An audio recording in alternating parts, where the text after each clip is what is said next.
estudiosa, que es Oriana Bruno, que nos habla de las migraciones y las identidades, y nos dice que quien emigra tiene la necesidad de definir una identidad propia, buscando en los símbolos, en las instituciones y en el estilo de vida de la nueva patria.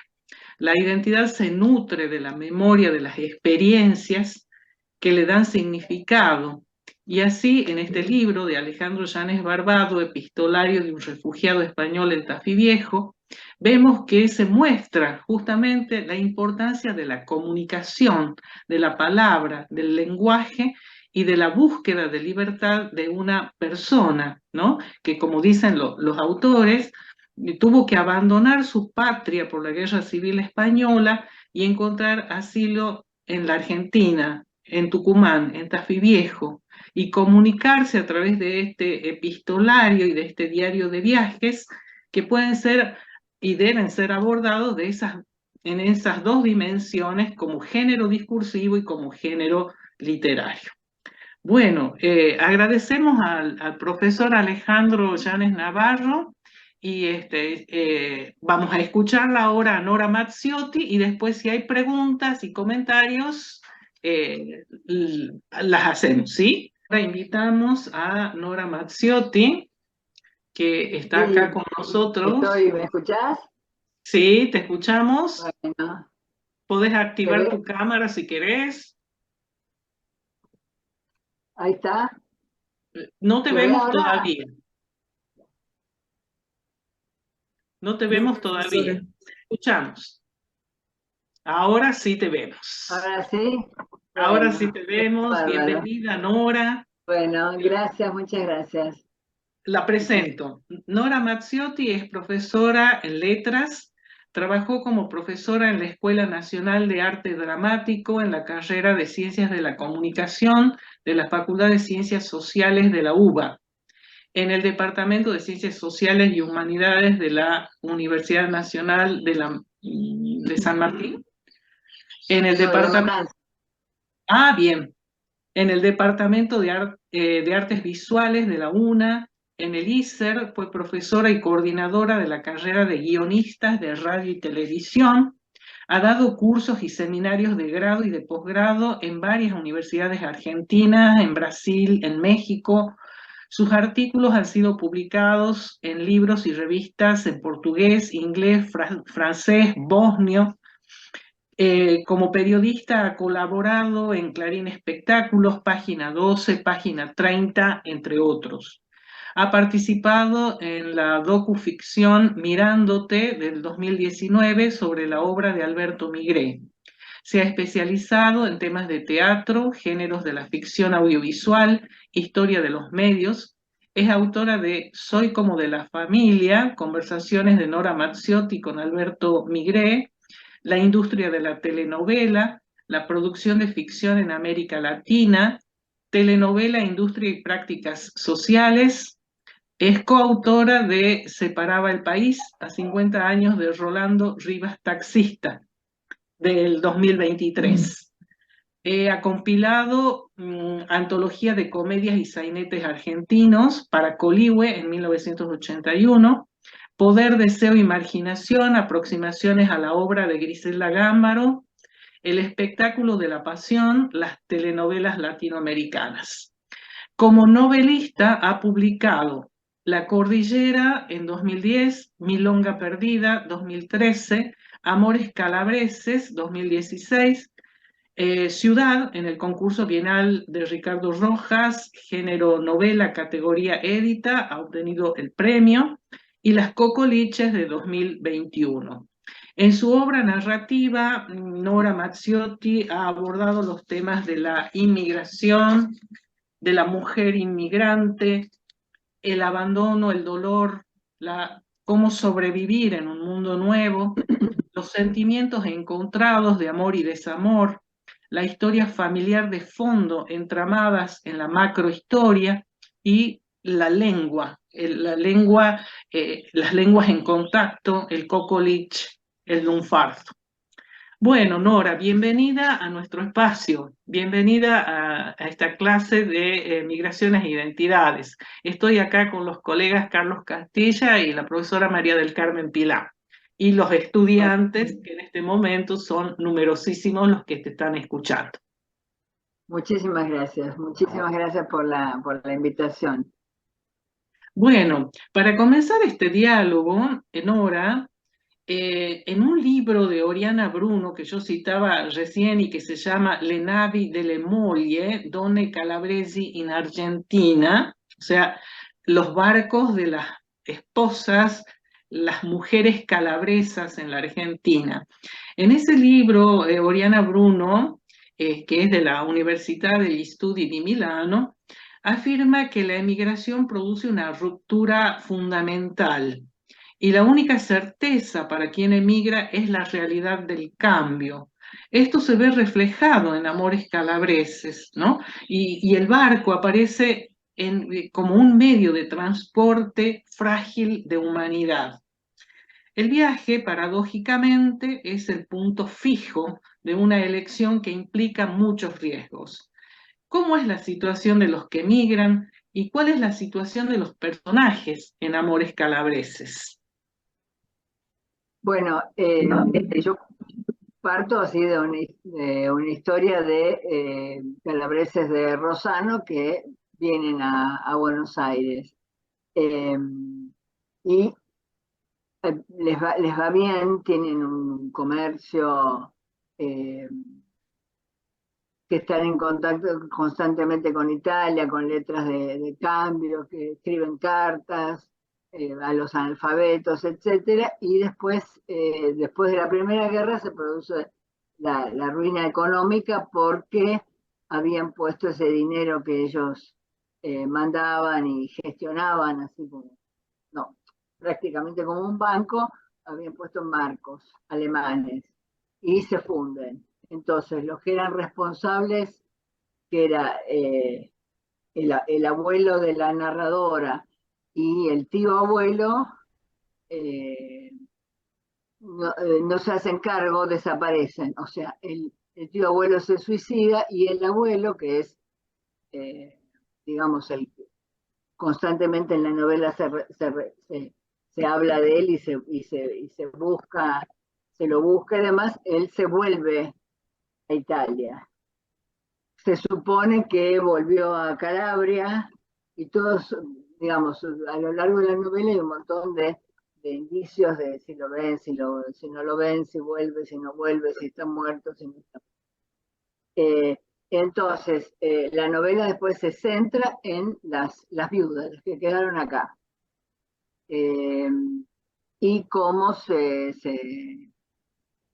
las arreglan para haber pasado de una vida de bastante suntuosidad y de bastante buen pasar a ser costureras y a devolver ese dinero a las personas que habían confiado en esta, en esta casa de cambios y les van devolviendo semanalmente y digamos de manera muy a veces, digamos, con muy poca plata, pero iban devolviendo y se hacen cargo entonces, de todo el tema de cosas que dejan estos maridos que se van. Perfecto. Justamente en Amores Calabreses hay un relato familiar que oscila entre dos mundos, ¿no? ¿Cuáles son las fuentes de ese relato y cómo se traza la línea entre la realidad vivida y la ficción literaria? Porque en este sentido me parecen interesantísimas las construcciones parentéticas que cierran cada capítulo, ¿no? Esas construcciones parentéticas en la que el narrador focaliza la interioridad de los personajes, ¿no? Cito, por ejemplo, alma con pliegues que ama y odia a la vez. El amor muere y renace, se retira y de a poco, tímido, vuelve a brillar. Había escrito Blanca esa tarde, ¿no? Bueno, Blanca es la protagonista, Bianca, y ella, digamos, sabemos por la narradora, sí, por la narradora sabemos las cosas que hace. Entre paréntesis, como vos bien decís, está lo que ella siente y lo que escribe, lo que piensa, y constantemente tiene esos sentimientos de rabia por el marido a quien amaba y eran tremendamente felices y que el tipo de golpe desaparece. ¿Cuáles son las fuentes? Bueno, ahí parto de una historia familiar, y sí, y en casa, como empieza la novela, en casa se hablaba de un bisabuelo que se volvió a Italia y nunca más se supo. Eh, el resto son cosas que una escucha o imagina. Yo me doy cuenta, porque ayer estuve releyendo, eh, que realmente hay muchísimas cosas que yo escuché. No, no totalmente que le pasaron a mi familia, porque hay muchísimas cosas que se narran ahí que obviamente no pasaron. Pero sí es como que está la punta, la semilla de cosas que yo fui escuchando, eh, eh, y bueno, y de golpe las armé de alguna manera. Sí, hay una base biográfica, hay una base biográfica. Incluso hay una parte bueno, el Gaetano, que es el que se va, que se va a Alejandro Korn a buscar unas sobrinitas y que se vuelve con las nenas, eso que decían también antes con el profesor Millán, que bueno, se hacían cargo de otros parientes, y eso yo lo escuché, eso lo contaba mi abuela. Entonces, los relatos de migración tienen eso, que son historias tan pesadas, tan fuertes las que vivieron, esto de golpe de quedarse viuda, de quedarse sola, de quedarse pobre, de golpe y porrazo y de tener que ponerse a trabajar como locas. Este, También hay un montón de espacios, digamos, que son comunes, que son como relatos arquetípicos en todas las biografías y las historias de migración, ¿no es cierto? Exacto, sí, sí. Con respecto de el cronotopo, ¿no? O sea, el espacio-tiempo en la novela, que está magníficamente trabajado, ¿no? Por ejemplo, yo les quería comentar algunas secuencias. Que el nono Gaetano había vuelto a la Calabria y se había perdido en las montañas, era lo que se repetía en casa. Había viajado a Buenos Aires cuando tenía 20 años. Eran de Rossano, Cosenza. Fue alrededor de 1880. Las nonas se llamaban Garluzzi y habían vivido en diferentes conventillos de San Telmo y La Boca. Bianca y Robertina no habían ido mucho a la escuela y de jovencitas empezaron a trabajar en talleres de costura, y ahí Bianca se enamoró por segunda vez de Gaetano. La primera había sido cuando tenía 10 años y la llevaron a la comunión del que años después sería su marido, allá en Rossano. O sea, fíjense cómo la narración va y viene entre dos mundos y cómo va la autora precisando algunas fechas y momentos, ¿no? Hay un juego de un ir y venir espacial. Decime, Nora, vos conocés la Calabria, has vivido allí, ¿cómo es la reconstrucción del espacio y del tiempo en la novela? Eh, Cuando yo tenía idea de esta novela desde hace mucho tiempo, y cuando empecé a pensarla más, sí, fui a Rosario, fui a Calabria. Y, y fue eso, que es muy fuerte, porque vos decís, bueno, por acá caminaron, por acá, esta callecita estuvieron, tenía así una dirección donde había vivido un tío, porque este, hubo lazos con otros parientes en mi casa, más allá de este, de este abuelo que se volvió y no se supo más. Sí, esa cosa que vos, bueno, que también es un relato arquetípico, ¿no es cierto?, de todos los que fuimos a ver los pueblos de donde vinieron, que sentís así mucha cosa fuerte de raíces y de ternura y también de dolor. Si pobres se tuvieron que ir de acá y tan bravo que fue la partida y tan fuerte que era eso de no tener contacto por mucho tiempo o no volver a verse, ¿no es cierto? Cosas que, que era muy común. Este, y sí, estuve además buscando muchos datos así más precisos, ¿no es cierto? Ahí en Rosano está lleno de Maciotti. Es un apellido que tiene como más de una página de la guía. Y hablé con mucha gente y todo el mundo había conocido algún Maciotti o, digamos, me señalaban conocidos. Bueno, eh, así que yo calculo que debe haber parientes míos por esa cosa de este hombre que se volvió, ¿no es cierto? Seguramente. Afirma el escritor italiano Claudio Magris que quien narra una historia cuenta el mundo. La narración es un vehículo para entender la realidad y para comunicarnos con los demás. Sin lugar a dudas, Amores Calabreses nos presenta personajes que viven y construyen sus existencias como inmigrantes que buscan una identidad.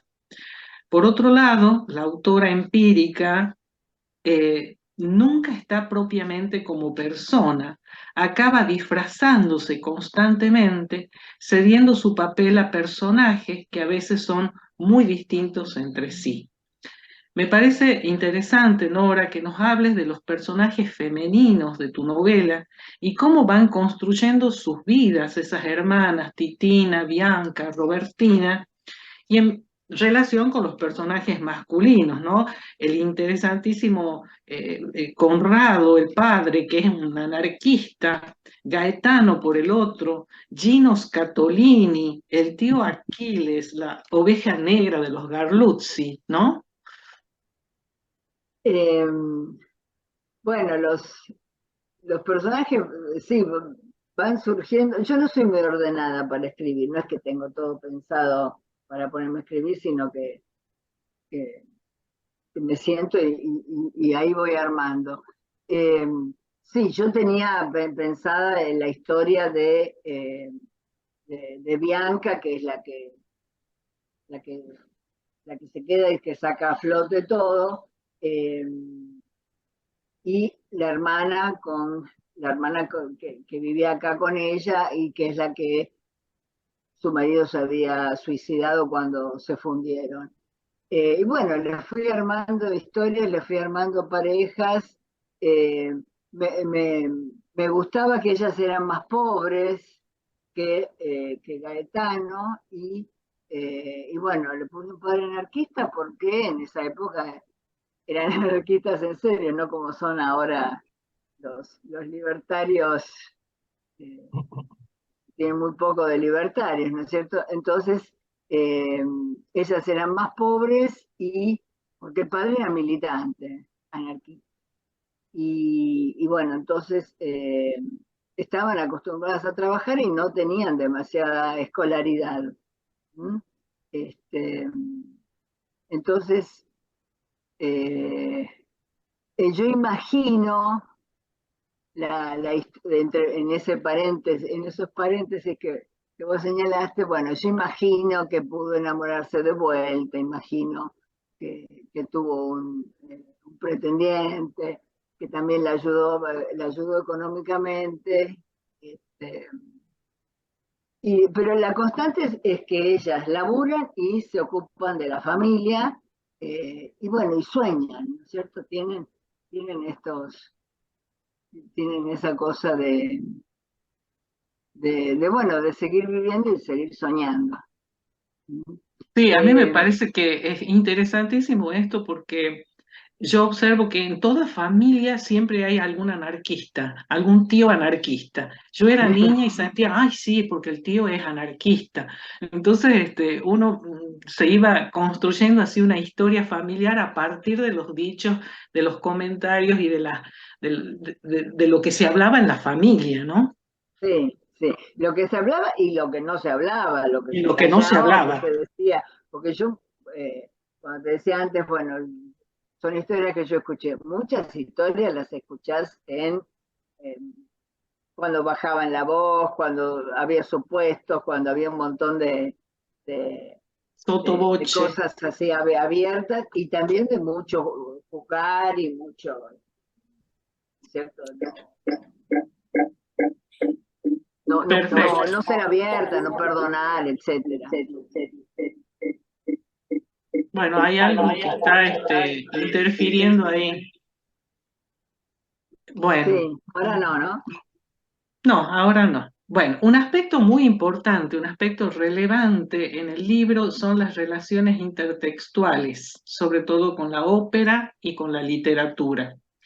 Hay fragmentos donde, por ejemplo, a ver, acá en la página 49 que yo he señalado, del libro, donde puede verse ese tipo de relaciones intertextuales, ¿no? Dice, yo me imaginaba que el nono Gaetano andaba por la montaña en Calabria con uniforme de explorador color arena y sombrero de alas.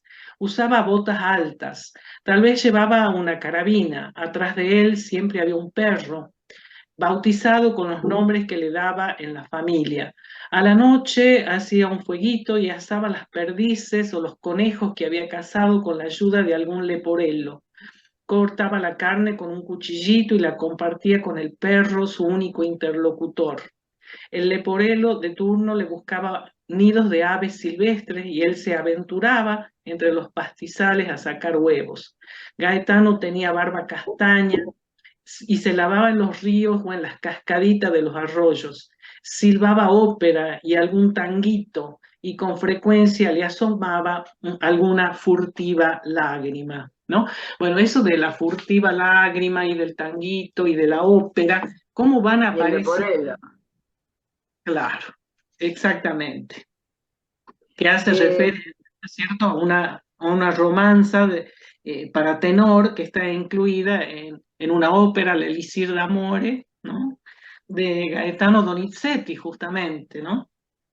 mm, eh, bueno, sí, hay un intertexto fuerte con la ópera porque eh, la ópera era un género que era popular. O sea, Claro, Verdi era popular, sí, no era música de cámara, incluso era menospreciado digamos, por las élites de ese momento. Entonces, bueno, son una familia que escuchaban ópera o iban a la ópera y admiraban a las divas y a los cantantes, y incluso de forma apasionada, le ponen nombres de ópera a los hijos y a las sí, mascotas. claro, Entonces, exacto. yo me pasé escuchando ópera cuando escribí esa novela. A mí o sea, me gusta, no es que era la primera vez que escuchaba, pero era como la música que yo necesitaba cuando la escribí. Este, y bueno, y jugar con eso, con algunas, así como la furtiva lágrima, o en algún momento está Que gelida manina, bueno, ese tipo de frases de las canciones, de las arias, ¿no es cierto?, de las óperas. Eh, y además creo que era también una afirmación de la nacionalidad, de la italianidad, ¿cierto? Porque, bueno, Aida tiene ese rol y muchas otras óperas también. Y también creo que en algún momento pongo la rivalidad, o sea, que les gustaba la ópera italiana. La ópera era la italiana, no la alemana. Este, y eso yo también es algo que me pasé escuchando, ese tipo de comentarios. Sí, yo he Eh, visto que las familias inmigrantes ponen a los hijos los nombres de los países. Yo tengo una amiga que es también, brasilina o argentina o Italia, y sí, también nombres de óperas, ¿no? Hernani, Norma, Aida, Tosca, son nombres de las óperas, claro, ¿no? Y claro, se llaman así. Sí, sí, sí, interesantísimo ese aspecto de recuperar los nombres de óperas y de países para los hijos de inmigrantes.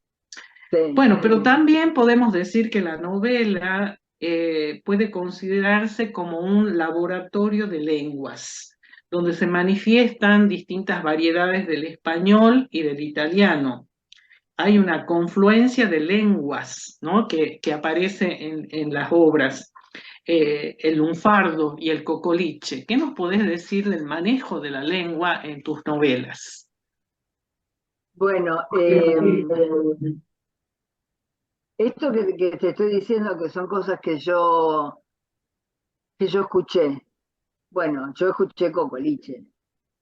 Y además trabajé mucho cuando vos leíste ahí cosas sobre las que yo trabajé. Yo trabajé mucho sobre sainete, escribí mucho y di clase mucho tiempo, eh, historia del teatro argentino y demás. Y, hice prólogos, antologías que yo de sainetes.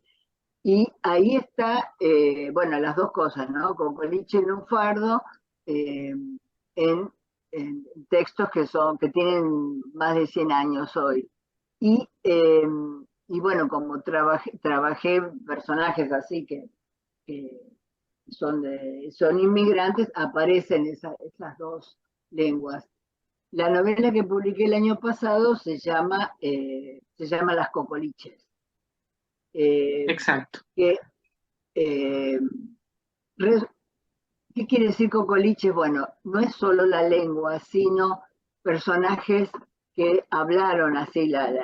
Antes se hablaba de jerga ítalo-criolla, que es, bueno, es la lengua de los inmigrantes recién llegados y que eh, se usaba mucho en el teatro. De hecho, surge como personaje en el teatro.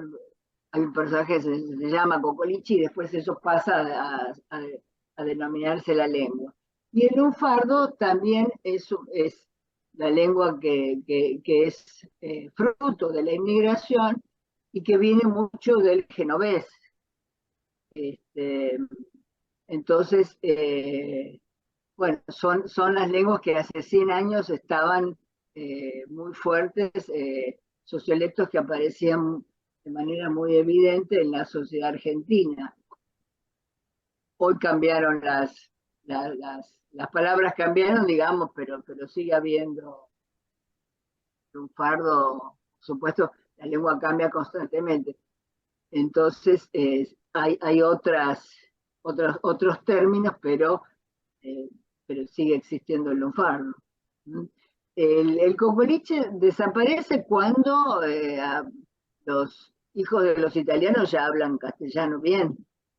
Este, lo que pasa, bueno, queda la acentuación, queda el tono, etcétera, o las palabras que también una escuchó en su casa y había un montón de palabras que eran italianas, digamos. Bueno, Yo yo había trabajo seleccionado, sí, yo había seleccionado dos pasajes para leer. Uno que me parece hermosísimo, es una construcción parentética que muestra la intertextualidad en la página 88 del libro y que dice así: me imaginé que Gaetano había ido a la ópera en Nápoles. Acababa de llegar a Italia y todavía tenía ropa presentable. La plata le alcanzó para comprar una entrada en lo más alto de la sala en el Paraíso. Daban Tosca. Era la ópera preferida de Bianca. La habían visto cuando se estrenó en Buenos Aires y cada vez que la reponían, la veían. Conocía de memoria varios tramos. Extrañaba los comentarios con Bianca, las miradas emocionadas, cómplices, cuando interpretaban alguna parte que les gustaba. No pudo parar de llorar. Añoró aquella recóndita armonía de su vida en Buenos Aires. Al salir, vagó por las calles sin rumbo fijo. No sabía qué hacer. está esto de la ópera, ¿no? De Tosca, está esto de la recóndita armonía, que es una maravillosa intertextualidad, y está también esto de extrañar Buenos Aires, o sea, se extrañan los dos lugares, se siente la nostalgia por Nápoles y se siente la nostalgia de Buenos Aires, ¿no? Claro, eso es una constante, ¿no? De la migración, que es como que no estás cómodo en ningún lado. Pasa eso. Mi mamá era de Mendoza y se vino a vivir a Buenos Aires. Fue tremendo. Toda su vida extrañó Mendoza y cuando estaba en Mendoza, donde ella era muy feliz porque cambiaba totalmente, eh, no se sentía que era de ahí. Sentía que tenía que volver a Buenos Aires. Y en Buenos Aires vivía extrañando. Fue fuerte eso también, tener Bueno, esa experiencia. y el otro fragmento que había seleccionado para leer, lo van a escuchar y es delicioso, porque dice así. En la casa también vivía tía Dafne y su marido Gervasio, que llevaban varios años de casados, pero no tenían hijos.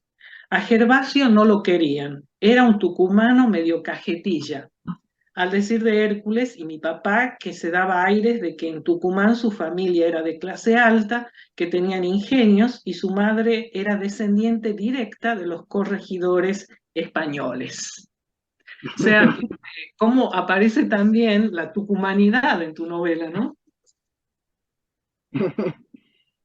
Claro, porque era como lugar donde la migración italiana no había pesado tanto, entonces este personaje hacía un alarde como bueno, de criollo de origen español, como una estirpe no mezclada, ¿no? No la mezcolanza que se dio tanto por ahí, más en las zonas de Río de la Plata y el litoral. A pesar de Este, que en Tucumán tenemos muchísima inmigración española e italiana, claro. sí, y hay lugares donde se concentran más que en otros, ¿no? Los inmigrantes. Bueno, acá tenemos un especialista también de inmigración en Santiago del Estero. Está el profesor Castilla, que es el profesor de historia de la lengua. Yo no sé si ellos quieren hacer algunos aportes, algunos comentarios, algunas preguntas.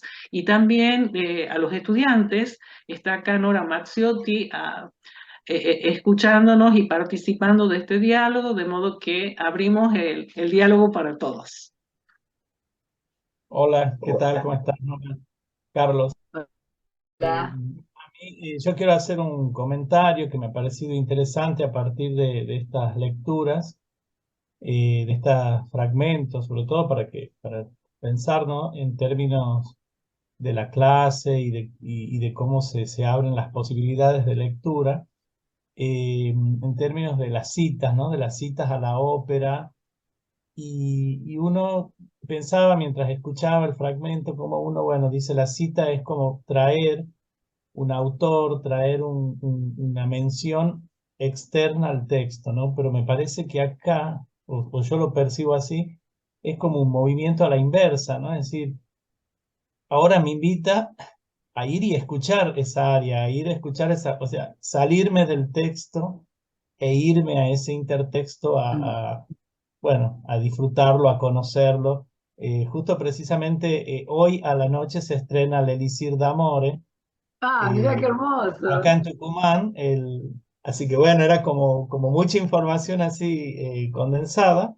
Así que bueno, quienes quieran y puedan, durante todo el mes de septiembre va a haber funciones con el coro estable, bueno, todo el elenco estable de Tucumán en el Teatro San Martín. Así que los alumnos y las alumnas, es entrada libre y gratuita, hay que ir a retirar un poco antes la entrada, pero me parece que lo que quería decir es cómo la lectura de un texto literario y un evento cultural que pasa un poco como fortuitamente, ¿verdad? Porque no estaba esto previsto que sea así, y sin Claro. embargo, de alguna manera, conectan, ¿no? Se conectan estos universos, el universo de la historia, que es la historia que, bueno, en la que la historia real, digamos, entre comillas, lo de real, cómo sobre eso se monta la ficción, se crea un relato, pero ese relato a su vez se emparenta con otros textos, con otras textualidades, con otras historias, y de repente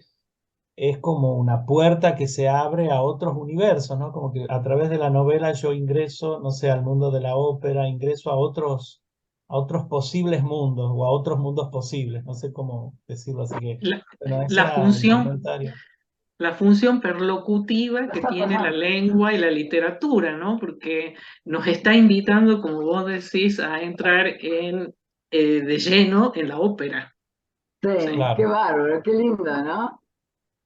así que bueno, Está eso muy me ha bien eso. suscitado esta lectura y bueno, Sí. estos comentarios.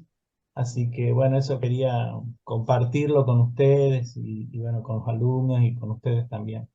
Yo quería Así, agradecerle a Nora su generosidad, que nos ha mandado su libro digital, está en el aula virtual y desde la semana pasada los estudiantes ya están leyendo la obra, de modo que te agradecemos muy especialmente, Nora, esta generosidad de brindarnos tu libro, ¿no? De que esta novela forme parte del aula virtual de Migraciones e Identidades. Ay, bueno, yo les agradezco un montón a ustedes porque me parece bárbaro y me parece un honor que esté el libro ahí en el aula virtual, así que, bueno, si les interesa, ahí está disponible, está bárbaro. Muchísimas gracias. bueno, muchas ¿Alguien que Muchísimas quiera gracias. hacer gracias. alguna pregunta o comentario? Ahí Mariela Pérez quiere preguntar algo. Te escuchamos, Mariela. Buenos días. Sí, bueno, también agradecerle por la gentileza de permitirnos leer su libro así de modo digital. Eh, Le preguntaba hace un rato mediante el chat si realmente había existido Titina, porque bajo ese mandato patriarcal que existía y que el mismo cura en un momento lo dice, que la mujer no estaba para estudiar, que solo era para casarse y tener hijos, y que esa otra vía de escape podía ser el convento para la mujer. Entonces, Sí, ¿existió realmente? no, no existió. No, pero bueno, puede haber existido, ¿no? Seguramente. Sí, sí, o sea, no lo que pasó con Gaetano ni nada, simplemente el hecho de escapar a ese mandato, nada más. Eh, Yo a eso me... no, no existió, pero era muy común eso, ¿no es cierto? No había, era una de las posibilidades de las mujeres, incluso sin tener vocación, pero bueno, era un lugar seguro, un lugar donde iban a comer siempre, sí, tenían que trabajar, porque obviamente saben que las clases sociales existían en todas las órdenes religiosas, entonces eh, las que tenían más plata eran las que podían ser, porque donaban a la orden religiosa, entonces eran las que podían estar a cargo de conventos y demás.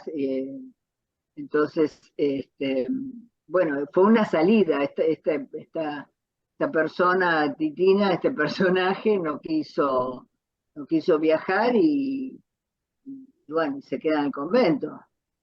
Y te No, digo, no, Nora, que ese personaje de Titina y también a Mariela, que ha planteado este aspecto interesantísimo, me ha hecho acordar muchísimo a un personaje de la novela I Promessi Sposi de Alessandro Manzoni, ah, a los claro, novios, ¿no? La novela traducida es Los novios de Alejandro Manzoni, una novela histórica que es el paradigma de la novela del romanticismo italiano claro, y donde hay una niña que desde pequeña es educada para ser monja y para que vaya al convento, porque sus hermanos son los que van a acceder a las riquezas, al poder de la familia, de modo que para sacársela de encima, a la niña desde pequeña le empiezan a regalar muñequitas vestidas de monja para que vaya adaptándose a esa vida monacal a la que está destinada desde el nacimiento, ¿no? Entonces es un capítulo interesantísimo, es el capítulo 9 de I Promessi Sposi, donde ustedes van a ver la historia de esta niña, ¿no? Que termina siendo abadesa del convento, pero por designios patriarcales absolutamente, ella no tiene otra opción en su vida, ¿no? O sea que me ha recordado ese personaje. Claro. Perdón, ahí está Marita. Muchas gracias. ¿No? Gracias. Hola Marita. Hola, mira, aquí estoy, buenos días, peleando Buen con el día. celular porque no me podía conectar bien. Yo solo quería saludarte y agradecerte, decirte que me ha encantado tu novela, porque me ha llegado de manos de María Soledad Balsas y la he leído con Sí. con mucha atención y mucho afecto. Y además del personaje de Bianca, me ha encantado el personaje de Gino, ¿no? Que encarna otro tipo de italiano, que bueno, a mí o sea, es la contraparte de Gaetano, creo, y bueno, también ayuda a llevar, ¿no? El hilo de la trama hasta el final. Es un personaje junto a Bianca que a mí me ha encantado. Así que te quería saludar. Muy bien construido. Y bueno, te agradezco un montón. Sí, a mí también me gusta el personaje de Gino porque es un tipo que no se borra, que está ahí al pie. Tal cual. Y entonces, y que es tremendamente solidario. Y que es tan también apasionado. Es tan ¿Cómo? apasionado como, Sí. es tan apasionado como Gaetano, pero no se borra, está. Sí, está. Exacto. Sí. Te agradezco mucho lo que No, por favor. Gracias a vos. Gracias a vos. ¿Alguien más que quiera hacer algún comentario? Hola, Bueno. profe. Hola. Soy Noelia Martínez, yo soy estudiante de arte y en realidad lo que yo en la facultad trabajo con textiles y yo reconocí esa cosa de ir a la mercería, los botones y todo eso y ponía, por ejemplo, yo hice así como pequeñas notitas mientras estaba haciendo la lectura del libro. Y a una cosa que me encantó y yo lo vi totalmente reflejado en mi abuela es cuando Bianca decía que se daba sus gustitos y iba al cine. Y yo recuerdo que mi abuela era fanática del cine y cuando tenía unas moneditas, ella se iba solita al cine también. Y recordaba también una cosa que mi abuela siempre nos decía cuando éramos muy chicos y hacíamos lío, era de que decía que nosotros hacíamos sainetes. Era toda esa cosa de que hacíamos sainetes y que éramos escandalosos. Y yo creo que cuando leía la lectura sentía que en realidad la que me estaba contando la historia era mi abuela. Era como todos esos intersticios y esas cosas que están dentro de la familia. Yo lo sentí muy eso, el relato de mi abuela que me estaba contando de algún abuelo o de algún, que mi abuela decía esos sátrapas. Y yo escuchaba que ellas hablaban mucho en el lunfardo y muchas de las cosas, inclusive dichos que yo sé, es por ellas. Así que inclusive ahora, haciendo así como en retrospectiva, viendo las piezas que yo hago en el taller, yo hago más que nada arte conceptual, nosotros nos basamos mucho en lo que es las lecturas y tomando este libro yo siento como que empecé a tener un sentido de lo mucho más amplio de lo que yo hago, porque yo trabajo con esos textiles, los botones de mi abuela, las telas viejas, inclusive la forma en que ella construía las ropas, el escucharle el sonido de las máquinas y el hecho de que todas trabajaban, porque en algún momento algún abuelito se fue, no volvió, de repente aparece otra familia por ahí, Entonces, yo siento que la narrativa que yo hago desde mis piezas es a través de de esos textiles de mis abuelas. Y leer este libro, siento que fue como una amalgama perfecta para lo que yo hago y me sentí así como, yo escuché esto, así como decía usted, Nora, es como, yo escuchaba de cuando mis abuelos hablaban, siempre el nieto, en mi caso yo, que era súper súper metiche, escuchaba a los adultos hablar de cosas de adultos y se hablaba bajito, se decía, ¿te acordás de fulana, la tía tal, los primos de acá? Entonces, yo siento que la narrativa y la historia en sí es eso, el relato de mis abuelas, específicamente de las mujeres de mi familia. Así que yo devoré el libro, hermoso, así que ahora encontré un significado aún más grande en las cosas que yo hago en arte, así que nada, eso. Le agradezco a los profes también, porque hermosa la lectura, así que nada, eso quería decir nomás. Bueno, Es hermoso muchísimas lo que contás. gracias. Qué hermoso lo Es que has hermoso, dicho. hermoso lo que contás. Muchísimas gracias. Qué bárbaro, ¿no? Claro, son Para, mundos muy femeninos, ¿no? También. Todo lo textil, toda la cosa, y todas las cosas aquí que se usan para la cultura. preguntan en el chat sobre las motivaciones, digamos, de escribir la novela, es decir, el punto de partida de todo esto. Bueno, primero sí, es el deseo. Uno escribe porque tiene ganas, porque le gusta, porque te apasiona, te calienta escribir sobre eso.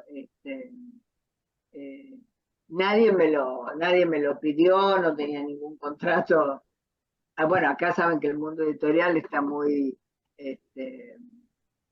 monopolizado por muy pocas editoriales, que son todas pertenecen digamos, a conglomerados internacionales, entonces no es fácil si uno no acceder a todo eso, entonces bueno, sí, fue el deseo. Y eh, también sí, fue un acto así como de, sí, bueno, a ver, eh, las cosas que yo escuché, las cosas que me gustó escuchar, estas historias eh, como, como hemos estado hablando, así que me gustó que me contaban y que escuchaba en medias voces también, bueno, fue escribirlo y además también darles como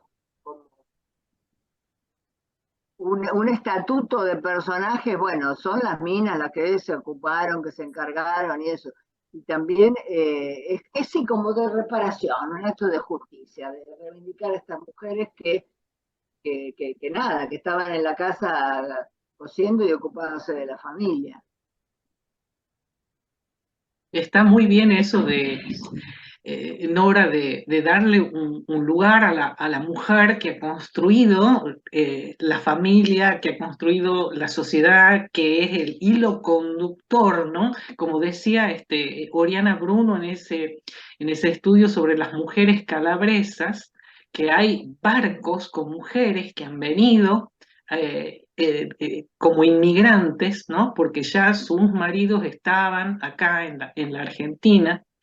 Y también creo que la escritura es esto de dar causa a todos esos sentimientos que vos tenés dentro, ¿no? Porque tenés Sí. un caudal enorme de sentimientos y a veces encontrados y que encuentran causa en la escritura. Sí, sí, sí, es eso. Y yo estaba todo el tiempo pensando, ¿qué hago con este Gaetano? ¿Vuelve o no vuelve? Porque no lo tenía resuelto y creo que lo resolví en las últimas páginas. Bien, bien, bien. Bueno, ¿alguien más quiere hacer alguna pregunta o comentario? Estamos ya a punto de cerrar el encuentro. Yo puedo Y hacer otro sí, comentario. sí, Carlitos, dale. Yo quiero hacer otro comentario en relación con lo que dijo Nora del proceso de escritura, ¿no? También para hacerlos reflexionar a los estudiantes, tanto de letras, de historia, de ciencias de la comunicación, de inglés, de francés. Tenemos estudiantes internacionales, de chicos que están trabajando que están en Tucumán, pero están en intercambio desde Alemania, o sea, es un grupo bien heterogéneo. Estos Y chicos, tenemos un grupo de artes. claro, estos chicos de la Facultad de Artes, que, bueno, justamente han dicho que esta chica contó que trabaja en el taller C. El taller C es un taller de la Facultad de Artes que se centra, sintéticamente diciéndolo así, en lo que es el arte conceptual. Entonces la palabra, el texto, la textualidad del verbal es como lo que nutre ese arte, ¿no? Pero bueno, lo que yo quería decir es hacer hincapié en esto que vos has dicho, Nora, de cómo es el proceso de escritura, es decir, es un poco desordenado, ¿no? Vos has dicho, bueno, sí, van surgiendo, no es que yo lo pensé del comienzo hasta el final, y que a veces, que muchas veces creemos que es así el proceso, ¿no? Lineal. Y creo que, bueno, esto es también un lindo aprendizaje para los alumnos y para nuestros propios procesos de escritura, porque todos tenemos por ahí un escritor en el corazón y a veces nos dedicamos a hacer algún cuento o escribir alguna cuestión, a veces así más personal. eh, pero está bueno esto, ¿no? De pensar la escritura como fragmentos, como instantáneas que después se van ensamblando y que van, o sea, pensarlo a ese proceso, ¿no? Sí, sí. En esa complejidad de lo fragmentario que después se va ensamblando, se va uniendo en una totalidad. Porque muchas veces uno tiene miedo a la escritura en términos así porque bueno, ¿cómo empiezo? La hoja en blanco, ¿viste? ¿Cómo termino? Y bueno, vos lo acabas de decir, hasta las últimas páginas no sabía si volvía, si no volvía, si qué pasaba con este personaje. Entonces está bueno que vos como escritora des cuenta, digamos, de ese proceso, ¿no? Que es una complejidad más... que no se limita solo a lo lineal, al proceso de escritura lineal. Así que bueno, agradecerte también por ese comentario porque creo que es, bueno, que nos sirve a todos, ¿no? Cuando nos Nos ponemos en el alivia. rol o en el papel de escritor. Eh, bueno, hay escritores que tienen todo muy armado, o Claro. que tienen en la cabeza eh, bien Como delineado mapa todo lo que quieren conceptual. contar, o claro, o más, bueno, yo no. Eh, Cuando intenté hacerlo no me salió nunca, nunca. Entonces, bueno, ya nada, sentarse a escribir y que surja. Creo que pasa también con otras artes, digamos, no es que cualquier artista tiene planeado todo lo que quiere pintar o que quiere componer. No, creo que va surgiendo eso, ¿no? Este, y sí, hay que meterse ahí en ese mundo y ahí surgen un montón de cosas. Cuando estás concentrado en eso, te surgen cosas que ni habías pensado antes que ibas a escribir. Eso me pasa mucho y eso sí sé que pasa mucho.